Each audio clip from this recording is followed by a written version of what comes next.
In English, you're expected to make yourself clear as the speaker, but in Chinese, the listener might be expected to do some more work to try and understand you. Do you guys agree with this? In English, you're expected to make yourself clear as the speaker, but in Chinese, the listener might be expected to do some more work to try and understand you. Do you guys agree with this?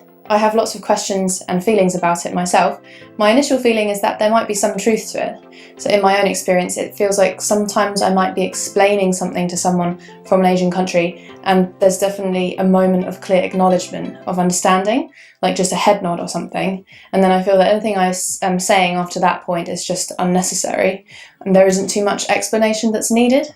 Another thing is that when it comes to essay writing, I think there's a clear difference between Chinese and English logic. So I've been helping a student with her PhD project, and there have been loads of occasions when we're reading her writing and I'll say, it feels like there's a step missing here, or you haven't fully explained the relevance of this or the connection to the next part. And her supervisors and I are often saying words like vague or unclear. But she's usually shocked. She's like, I think it's very clear. The reader should know exactly what I'm saying. And it's quite interesting to me because on the one hand, I can totally see what she means, that the meaning should be guessable, or that it might be so obvious that it's not even worth spelling out. But on the other hand, in PhD writing, the convention is you do need to be as specific as possible and your meaning should be clear. I guess this has just become convention and probably goes back to the Greeks. Especially in writing, you have to spell everything out and make it crystal clear to the reader.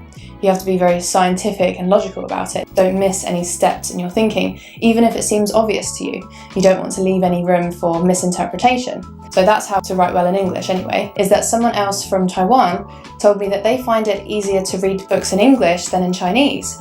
Because in English books, the author takes you through step by step, like a clear story, so the logic helps the reader follow through bit by bit.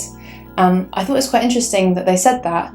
Even though it's their second language, there's something about the logic that makes it easier to follow in English. Now, obviously that's just one person, so you'll have to point out if I'm going majorly wrong here. I'm still learning about Chinese logic in writing, but it seems like maybe the rules are just less defined. You don't have to start each paragraph with a topic sentence introducing the point of that paragraph, and you don't have to only keep 100% relevant points in that paragraph. It seems like you can be a bit more poetic, and especially in the introduction, you can talk about the big picture for a lot longer. The big picture seems like quite a big deal. If we're generalising, it seems like Western logic is more about details, and Eastern writing is more concerned with big picture stuff. So those are just my observations. These language differences made me think of the Sapir-Whorf hypothesis. This hypothesizes that the structure of a language shapes or limits the way speakers perceive the world. It's been hotly debated for a long time in linguistics.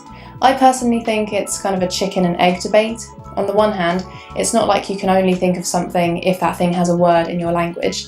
But on the other hand, there are some studies that suggest different languages do influence the way people think about things, especially at a young age. Maybe the difference in languages are to do with the differences in the way we think. In the book The Geography of Thoughts by Richard Nisbett, he talks about the cognitive differences between Northeast Asians and Westerners. First of all, being unique as an individual is seen as something desirable. People like to feel in control of their environments where choices lead to desirable outcomes. They work towards personal goals and achievements, and relationships can actually get in the way of those achievements sometimes. Your identity is seen as static, meaning you can move from group to group and setting to setting, and still mostly be the same person. On the other hand, in Eastern thinking, there's less focus on personal goals and self-aggrandizement, and collective goals are generally more important. It's not particularly desirable to be individually distinctive. Being in harmony with your surrounding network is a strong predictor of personal well-being, and relationships are valued over identity because your identity doesn't come from yourself, but from the context and influences you're exposed to. This obviously relates to Buddhism, Taoism, and other philosophies that were born in the East. So different backgrounds, different languages, different ways of thinking, maybe. So what came first, linguistic differences or cognitive differences? And are these concepts even still applicable, or are they becoming outdated?